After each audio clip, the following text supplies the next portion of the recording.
선생. 네. 예, 안녕하십니까. 이번 시간에 정도가 마지막 시간 될 것 같으네요. 교재는 190페이지에 소제목으로는 해탈력이라고 하는 제목인데 7, 8회 글점을 볼게요.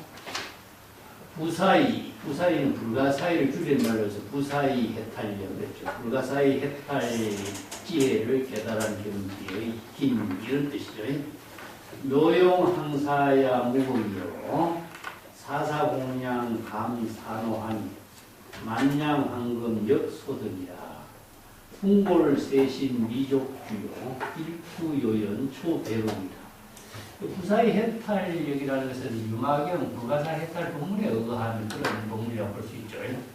앞에서 유마경에 그 우발의 존자의 그 개법, 설법이 있고 또 유마거사의 불가사 해탈 본문을 통해서 설한 그 본문이 이제 뒷받침이 되고 있는데 그 하경에서도 설하고 뭐 유마경에서라고 대성불교의 모든 깨달음의 그 경지를 불가사의 해탈 지혜라고 표현하고 있죠. 열반의 경지를 깨달은 것을 표현하고 있습니다. 근데 여기서는 중국 선에서 가장 영향을 많이 입힌 경전이 유마경이기 때문에 여기서 유마경의 불가사의 해탈력이라고 하자. 여기서 불가사의 해탈력은 바로 불법을 깨달아 체득한 지혜의 힘이기도 하고 생사해탈 열반의 법락을 이룬 경지이기도 하다. 그런 경지를 바로 이제 대성귀신으로서는 이걸 지정상 부사의 협상이라고 표현하죠. 진여일심을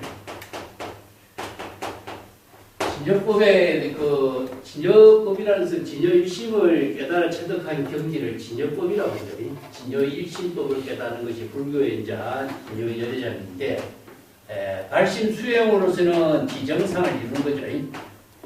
지혜가 청정한 경지를 지정상이라고 하고 자, 지정상은 발심수행을 통해서 이루어지죠. 발심수행을 통해서 일체 개공의 경지를 이루기 때문에 자성 청정심을 이루기 때문에 지정상이 돼요.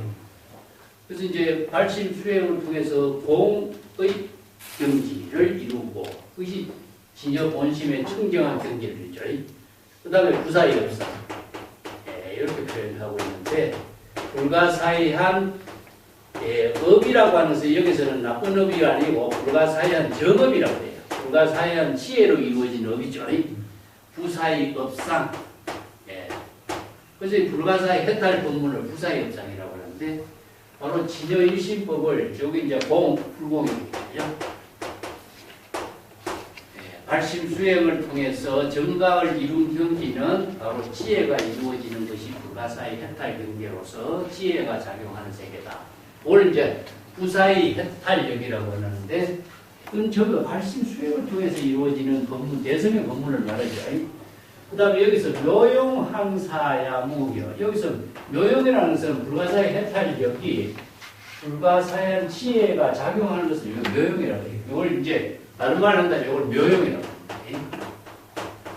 자, 이걸 이제 진공 이렇게 하죠. 진공 묘유 이렇게 하기도 하고 진공 묘용이라고 표현해요. 그래서 진공 묘유라고 하는 법문을 최초로 언급한 사람은 중국의 하택선해입니다. 하택신해가 자 공불공이라고 하는 진여법의 논리를 기질론에서 수행체계로 정립을 했는데 자 이것을 발심수행 초발심으로 정각을 이룬 경지를 진공 묘유법으로 설해놨습니다. 그래서 대성불교는 진여일심의 지혜를 이루는 것은 진공 묘유의 법으로 이루어져 있다. 진공은 발심수행이고 묘유는 방편의 지혜다. 이러죠. 그죠? 그래서 여기 방편의 지혜가 작용하는 것을 여기 묘자는 불가사의라는 말을 중국 사람들이 묘자로 표현해요. 요건 무엇이냐? 지혜작용이다. 불가사의한 정업의 지혜작용이 이루어진 것을 이렇게 묘용이라고 해요. 이걸 이제 진공, 묘유라고 표현하는데 여기서 불가사의 해탈의 경지는 어떤 경지냐? 바로 방편의 지혜가 작용하는 진여일심의 지혜가 겐지스강의 모래알과처럼 많이 이런 뜻이죠. 무궁무진하다 이런 뜻입니다. 여기 이제 항하사라고 하는 숫자가 중국에서 이제 인도에서 수학이 발전된 이유고 이게 무한대수를 말해요. 무한대수.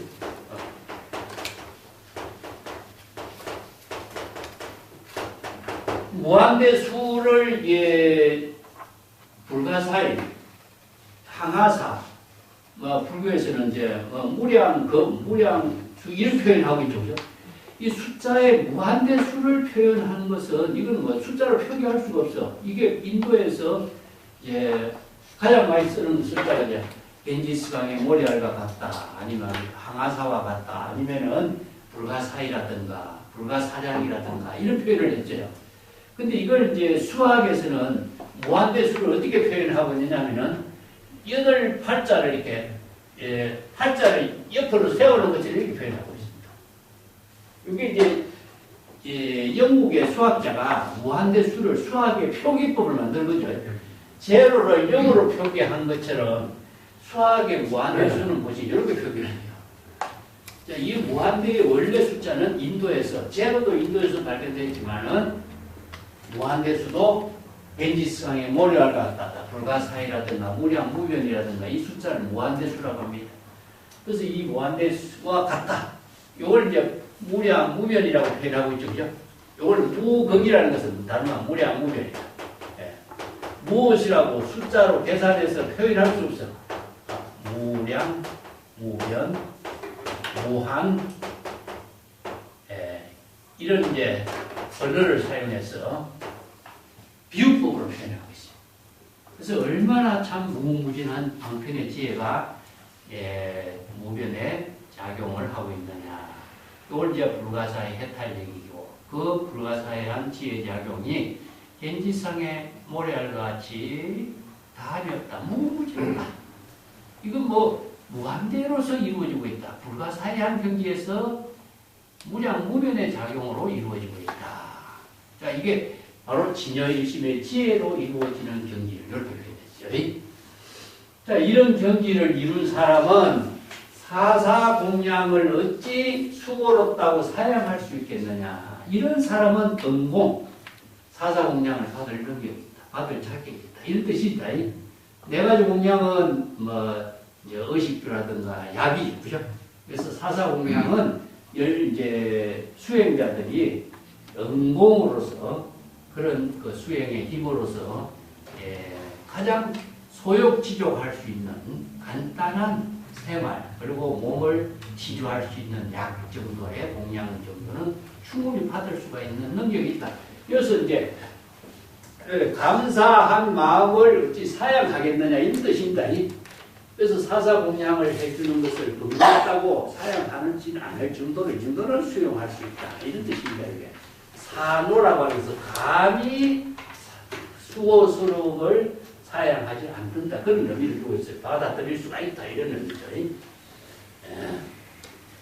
근데 중국 선에서는요, 또, 만냥의 황급이라도 그런 능력을 갖추고 열의의 지혜를 부족하고 불가사의 해탈 법문을 통해서 일체 중생들에게 방생 법문을 설할 수 있는 이런 능력을 갖춘 사람이라면은 만냥의 황금이라도 역시 다 녹일 수가 있다.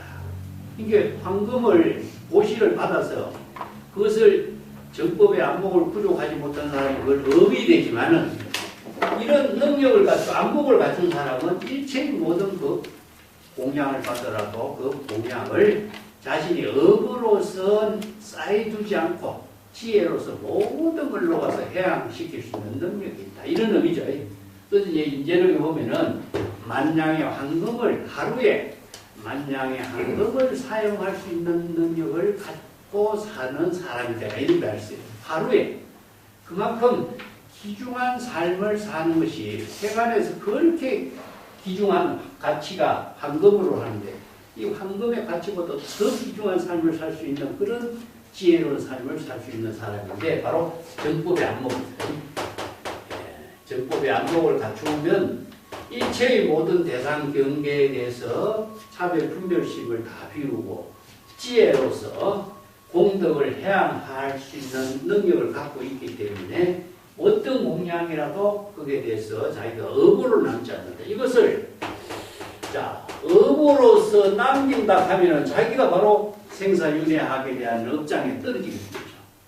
근데 바로 이런 지혜를 갖춘 사람, 연애의 지혜를 갖추고 율법의 안목을 갖춘 사람은 제 모든 공양도 다 녹여서 소화시킬 수 있는 능력을 가지고 있다. 그런 의미입니다. 192쪽에 만냥의 황금이라도 다 소화시킬 수 있다. 녹일 수가 있다. 그런 의미인데 공덕을 해양하고 일체 중생을 구제하는 그런 능력을 갖춘 사람을 여기서 이제 그렇게 표현합니다. 그 밑에 이제 궁골세신 미족주요 일구요연 초배극이라는 이 구절이 있죠. 이 구절은 정도가에서 아주 유명한 구절입니다. 궁골세신은 무엇이냐 하면 불도를 깨달아 체득한 수행자는 일체의 모든 제업에서 다 벗어나 해탈 열반의 깨달음의 경지를 이루고 또 하루에 황금 만냥을 사용할 수 있는 능력을 갖춘 뿐만 아니라 뼈가 가루가 되고 몸을 부수어도 재물조사의 그 법문에 대한 은혜를 다 갚을 수가 없다. 자, 이런 지혜와 재물의 불가사의 해탈의 경지를 깨달아 체득할 수 있는 능력은 재물조사의 이런 법문에 의한 거죠. 그죠? 그래서 그 재물조사의 법문을 고맙게 여기고 그 은혜를 갖는 것 다 갚을 수가 없다.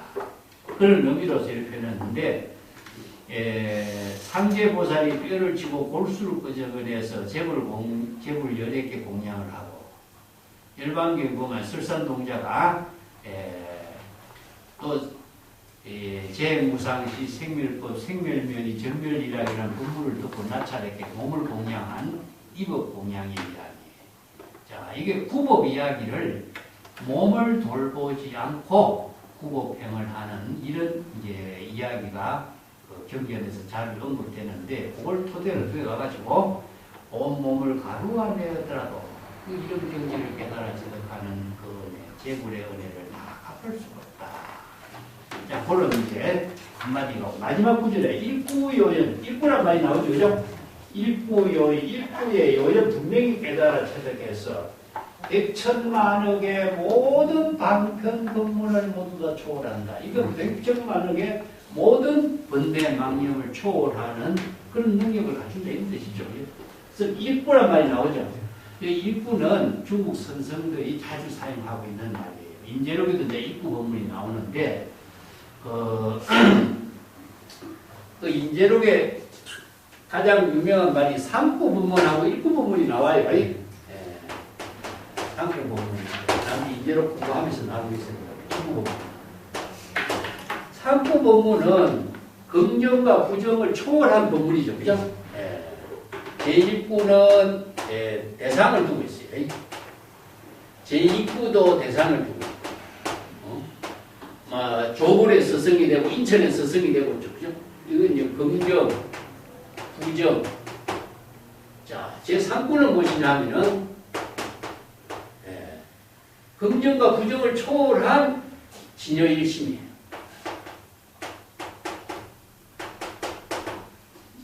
그래서 삼구 법문을 사람들이 여기 우리 금강경에서 반야신경 금강경에서 반야바람일은 긍정이죠. 반야바람일이 아니고. 그래서 이것은 즉시 반야바람이다. 그래서 나오죠, 그죠? 이게 이제 삼구 법문의 핵심이 금강경에서의 적비의 논리라고 해서 긍정과 부정을 모두 초월한 진여본심의 지혜를 깨달아 체득하는 법문을 삼구 법문. 그래서 산은 산이요, 산은 산이 아니요, 산은 산이다. 나오죠. 이제 이 법문이 중생심으로서 부모를 차별하고 선과 악을 분별하는 이 경지를 모두 초월하면은 진여본심은 뭡니까? 본래면목이죠. 그죠? 본래면목을 깨달아 체득하는 경지. 이걸 삼구 법문으로 설하는 것이 적비의 논리라고. 이 중국 선생들이 금강경의 토대를 내서 이 삼구 법문을 설하는 의미가 여기 있어요. 자, 이 삼구 법문을 토대로 깨달아 체득한 이 삼구 법문이 입구가 되죠. 입구는 바로 이제 여시아문 해서 깨달아 체득하면은 진여일심의 지혜를 이루는 법문이 일부가 없대요. 그래서 일부의 법문에는 인제를 보면은 이제 삼현, 최상용이라든가 불법성이라든가 개정해라든가 이렇게 3구가 1구 안에는 법신, 보신, 화신이 모두 다 부족돼. 진여 자체 상의 지혜가 모두 다 부족돼. 그러니까 1구의 법문 안에는 일체의 모든 분법의 지혜가 다 갖추졌어. 그래서 이걸 그러니까 이 1구의 법문은 어떤 경지냐 하면은 바로 법신, 보신, 화신 이 세 개가 전부 부족돼 있어. 이게 임재에서 이걸 사면이라고 해요. 그렇기 때문에 1구의 법문은 다르게 한다면 진여 일심의 지혜로서 이루어진 경지, 불지결 부족한 경지, 정법의 안목을 갖춘 경지가 되겠죠. 그러니까 정법의 안목을 갖춘 경지를 다르게 펼치면은 법신, 보신, 화신이 됩니다. 그래서 불법성, 삼보가 다 부족된 입장의 능력을 갖추게 된 것을. 그래서 이 선성이 일부를 제시하라 이런 말 쓰죠. 일부를 제시해서 바로 불법성 삼보, 법신, 보신, 화신의 지혜를 깨달아 체득하고 불법의 대의를 부족할 수 있는 능력을 갖출 수 있는 그런 경지를 이루도록 하는 것이 일부의 법문이에요. 우리나라에서도 한마디 일러라 이런 말 쓰죠. 이게 일부의 법문입니다. 다른 말 필요 없다. 여러 가지 방편 법문을 이런저런 잔소리 필요 없다. 불교의 근본 핵심이 되는 일부의 법문을 깨달아 체득할 수 있는 경지를 제시하라. 인제는 이걸 뭐라 하느냐. 불법의 적적대의라. 아시겠죠? 그래서 이 선생들은요, 이런 법문들을 서문다고 쓰시죠. 불법의 적적대의. 그래서 인제가 구법할 적에도 그렇죠. 어떤 것이 불법의 적적대의입니까? 이거 질문하죠. 황백 선생에게 3번 질문해서 해본 방망이 두드려 맞아. 그래서 일부의 법문을 깨달아 체득하면 어떻게 되냐? 불가사의 해탈 경지에. 이게 바로 정법의 안목으로 부족할 수 있는 선성들의 법문이 상구는 설법으로서 이야기하고 있는 법문이고 일구는 불법의 핵심을 깨달아 체득할 수 있는 법문이에요. 그래서 불법의 대의를 깨달아 체득하면 뭐냐? 불지견이 생겨요. 정법의 안목이 생긴다 이거죠. 불지견이 부족되는 거죠. 그래서 은하대오의 깨달음의 경지고 스승의 법을 전법 개성할 수 있는 이심전심으로 전법안장을 부촉해서 개성할 수 있는 능력을 갖추게 되는 거죠.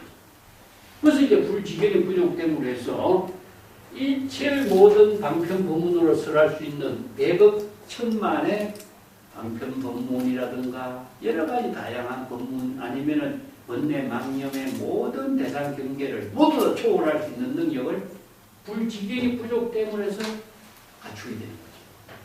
그래서 이제 1부 법문하고 3부 법문을 혼동이 일어나게 돼 있어요. 그래서 어록을 공부하면서 이거는 구체적으로 같이 공부할 필요가 있습니다. 그래서 임제를 보면 1부에는 삼현문이 부족됐다. 삼현을 보면 이제 여러 가지로 설명하고 있는데 이거는 법신, 보신, 화신으로서 재불 여대가 부족하는 능력이에요. 이걸 기실로 해서 뭡니까? 진여 자체 상용이라고 해요. 진여 자체 상용이 부족한 체상용이 부족되죠. 그죠? 체는 법신이고 상은 뭡니까? 보신이고 용은 화신이에요. 그래서 진여 자체 상이 부족된 그 경지가 바로 불지견이로 이루어지는 것은 일부 법문을 통해서 이루어지는 거예요. 그래서 이제 수없이 많은 법문 가운데 그 여러 가지 잔가지를 다 제거하고 가장 핵심 법문을 통해서 정법의 안목을 부족할 수 있는 한마디 법문. 이걸 바로 일부 법문입니다. 그러니까 안목이 있는 사람만이 일부의 법문을 제시해서 일부의 법문에 바로 본호 견성할 수 있는 지혜를 깨달아 체득하도록 선생들이 교육을 시킵니다. 그래서 이런 법문들이요, 경전에서 볼 수 없는 선생들의 교육받거든요. 이 중국 불교에서, 어록에서만 이게 나와요.